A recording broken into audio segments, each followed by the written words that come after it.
watching a rocket launch to the moon. I cannot not cry.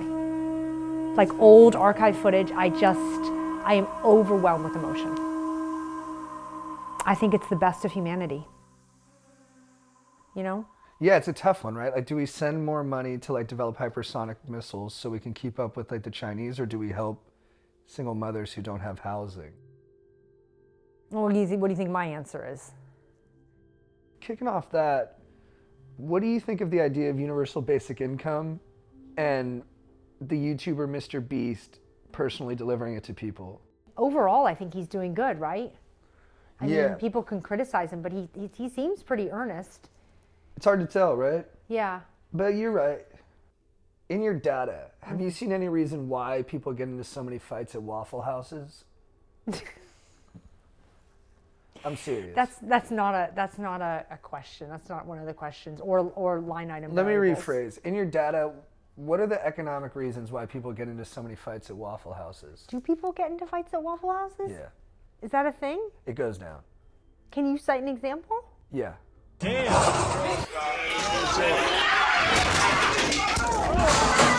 Okay, so you gotta be careful with like anecdotes versus like a critical mass of observations. You think there's kind of like an availability heuristic that's making me think it's more Waffle I think House there's- than other late night diners? I think so. I think, yeah, and maybe you've heard about two at Waffle House, so now you see there's a trend when actually sometimes people get in fights late at night. Or maybe there's Waffle Houses are geographically located next to bars and they're open late, and then people get out and they're drinking and they're rowdy, and then they get into some dumb fight.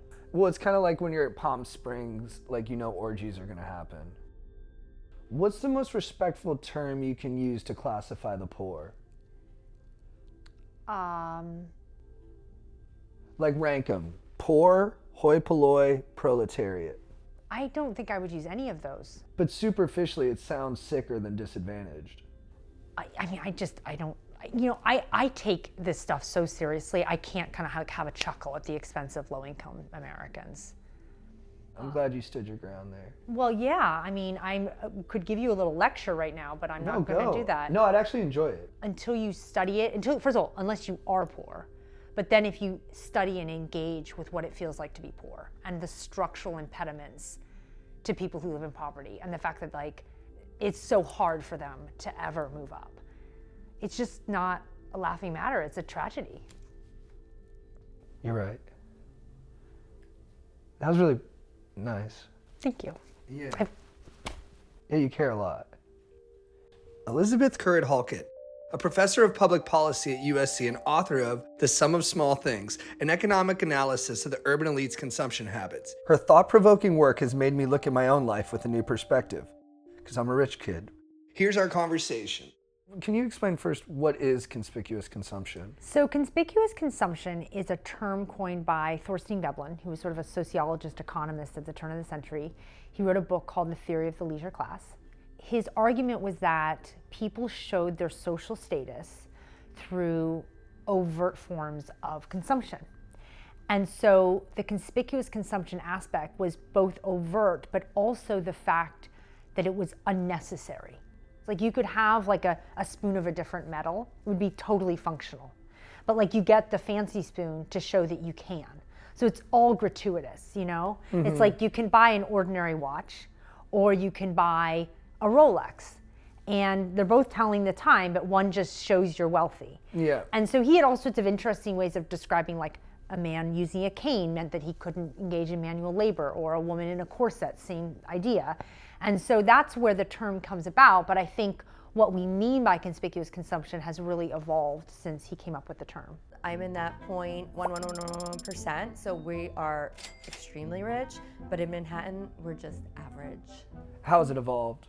The whole wellness culture is a form of conspicuous consumption because it's about having time, having knowledge of what to buy that's better for your body. It was about access to time.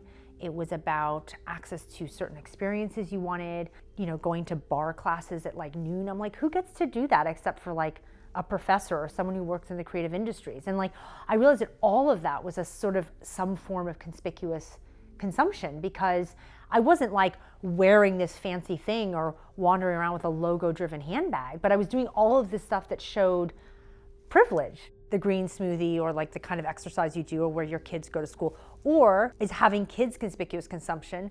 Well, on some level, being able to have multiple kids in a global city is some form of conspicuous consumption. It's a huge sign of class and wealth. Yeah, absolutely. It's like, I can afford to have kids. Well, like in 2-job households and stuff, how do you manage it? Well, because then it's assumed that you have help, and that's really expensive.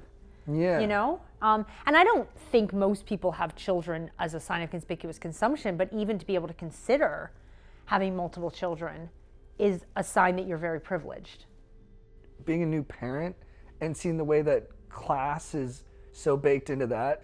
Yeah. Like, could you explain how like breastfeeding has been kind of co-opted into the class conversation? This tiny number of moms are able to breastfeed their kids for 6 months, and then it dwindles a year. And yet in the bubble that I live in, that's just what moms did. And then I started looking into like, okay, well, what are the variables that impact it? Well, it's mother's education, maternity leave, income of partner. And you're like, oh, this is totally a class issue now.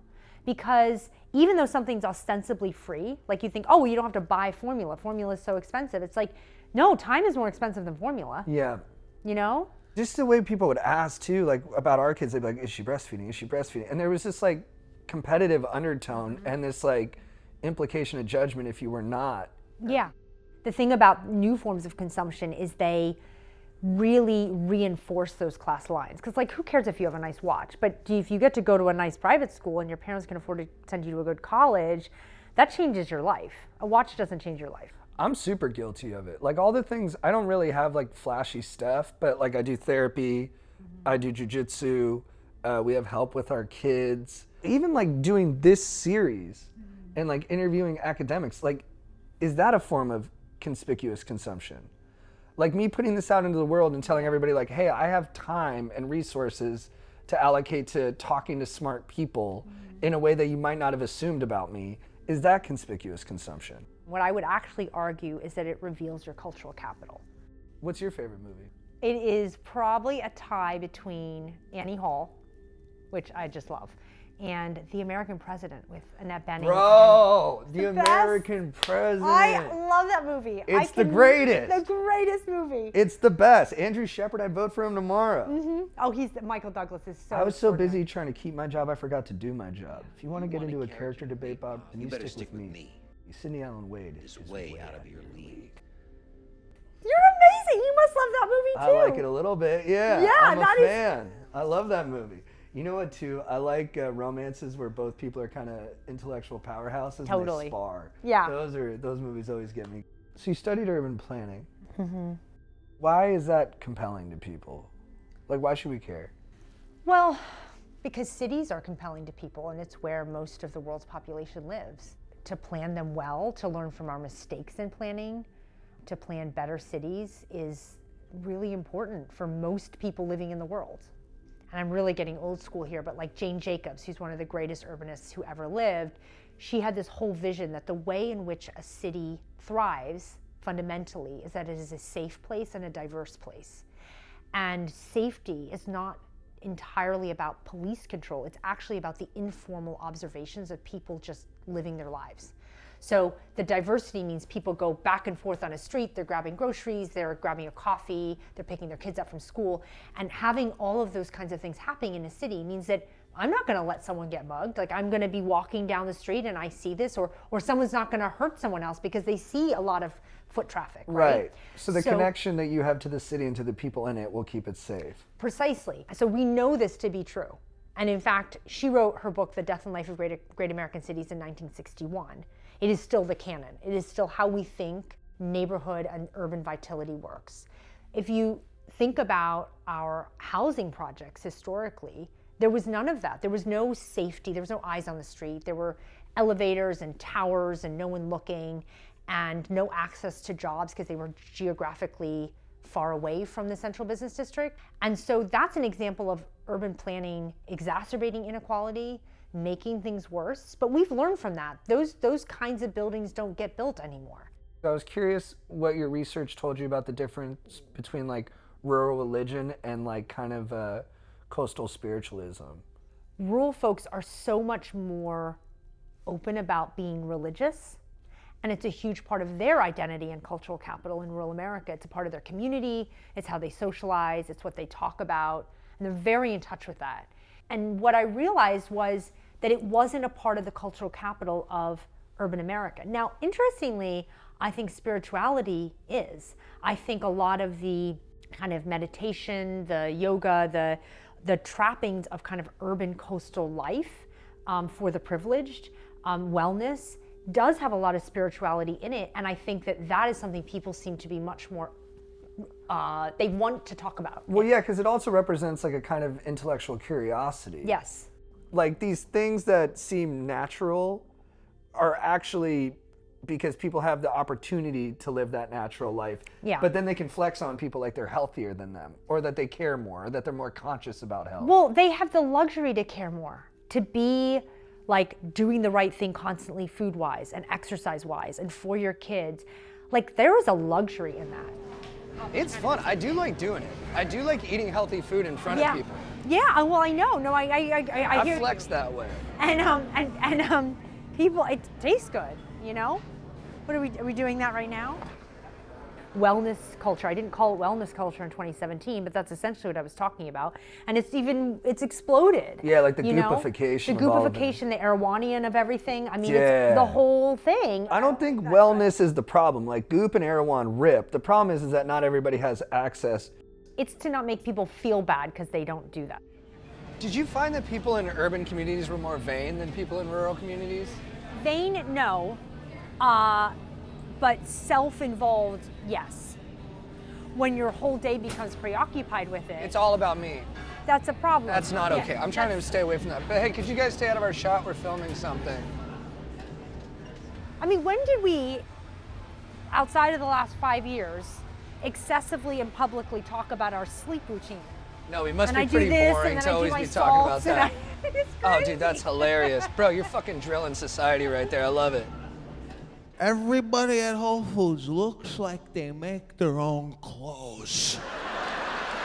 But what I do think we have created is this kind of social currency, which is around like NPR and the Wall Street Journal and The Economist and going to college and living in certain neighborhoods and being super fit and reading certain books. And that just becomes a kind of cultural currency, which if you're not in that, you can't be a part of. And like then you even think about it in a practical way. Those things are accessible and some of those things just rip, right?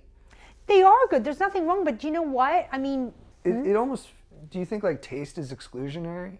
Of course it is. It's very inherent to taste, isn't it?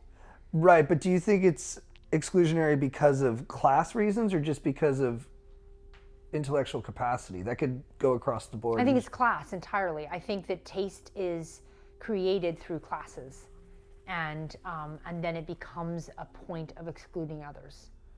I don't know if it's as exclusionary as that. And I also just think like being hot and smart is dope.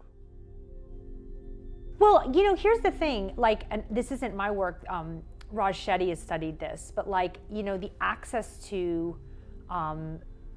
going to college, I mean, to making money, like if you're someone who's a low income, he studied this on Facebook, like if you have friends that are higher income than you, I think what he found was that over time, because now catch Facebook, up. you make like 20% more than your low income friends who don't have Yeah. high income friends. It's kind of like running drills. Like when you got to chase the person who's at the front, you're going to run faster. Oh, totally. We all respond to that kind of peer pressure and peer effects. And I think the thing about new forms of consumption is they really reinforce those class lines. JT, what did you learn today? I think it reinforced some notions that I had about class and how unfair it is to like really judge anybody for who they are when you think about like the hardships or limitations that they have to deal with daily. Yeah. And then I think I also learned that you personally have a great balance between like the brain and the heart. And I can tell that you really go into your work with both in equal measure. And I think that's so important and something that I would like to do more of in my own work. So that's, I'd say what I took away.